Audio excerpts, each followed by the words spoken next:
What's up, guys? We are previewing the Cotton Bowl today. We got Florida. We got Oklahoma.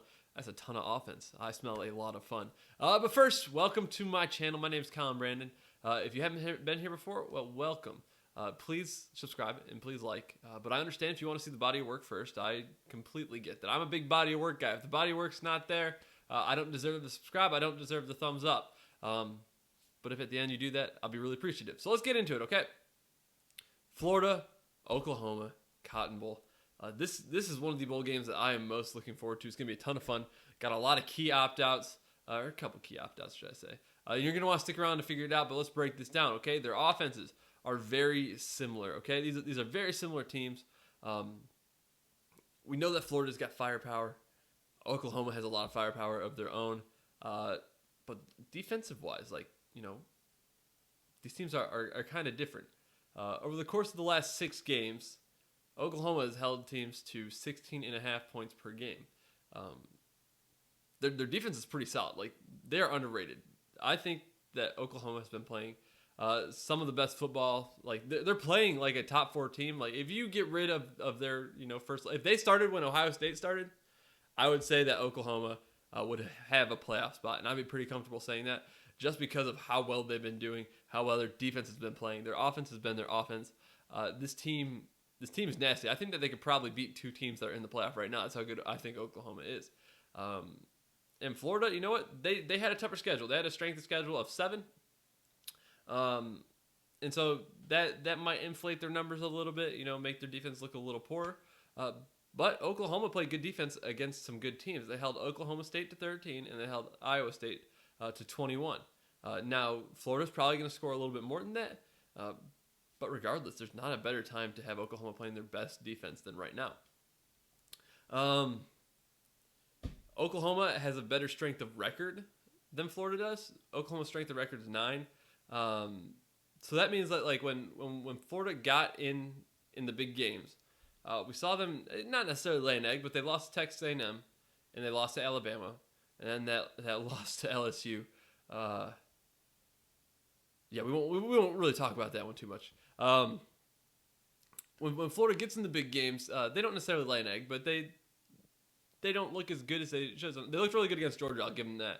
But Georgia's offense is not where it is right now. All this to say, right now I'm really leaning hard towards Oklahoma winning. And we can break down the stats a little bit for you guys, but first I want to get into some key opt-outs, okay? Kyle Pitts and Kadarius Toney will not be with Florida, and those are the 2 top receivers. Well, I know Pitts is technically a tight end, but when I say receivers, I mean him because he's a man receiving the ball. The top 2 weapons for Kyle Trask are gone. Now I know that they have other good guys. It's Florida. They spread the ball around okay, but those 2 guys, I think probably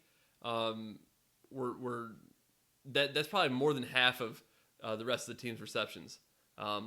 Were Pitts and Toney, which losing that really hurts. And I don't know that for a fact. That was just off the top of my head because I actually didn't look that up before, as I probably should have. But when I saw it, I think Toney even almost had double the amount of receptions that Pitts did, because Pitts missed a couple games. Toney was around 70-something, and Pitts I think was at 36. Still, losing a ton of production, okay? That on top of Oklahoma's great defense and Oklahoma's ability to now, be able to score just as easily, if not easier than Florida. I think that Oklahoma might even run away with this game and maybe win by multiple scores. Again, this is not a betting podcast, but the line is probably going to move a fair amount between now and game time in Oklahoma's favor, due to the fact that, Florida's without probably, besides Trask, without their 2 best players. This could be a rough game for Florida. It really could. Trey Brown is opting out for Oklahoma.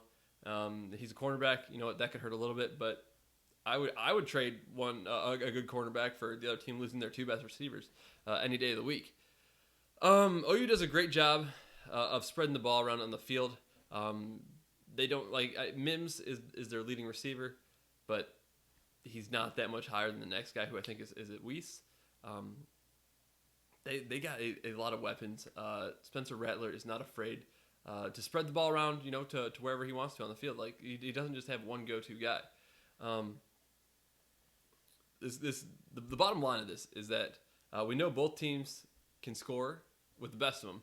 Like these two teams are phenomenal on offense, but we know that Oklahoma is playing some of their best football. Florida's on a 2-loss streak. Okay, like Florida has not been playing they played Alabama pretty good, but before that they lost to LSU. They're losing 2 of their best players, and who knows, between now and this video coming out, more guys could have opted out because it could have like this trickle down effect. So I think between the opt-outs, between how comparable Oklahoma's offense is already, and just how good Oklahoma is on defense, like Oklahoma and defense are usually not synonymous, but this year they're playing phenomenal defense. So because of that, I'm pretty comfortable picking Oklahoma here. What do you guys think? Drop a comment. I got Oklahoma probably by 10 or more. Let me know what you guys think about that. I appreciate you coming. If you haven't yet subscribed, hit that thumbs up, and check in next time, okay? Until then, that's what I have going on for the Cotton Bowl. It's going to be a lot of fun this bowl season.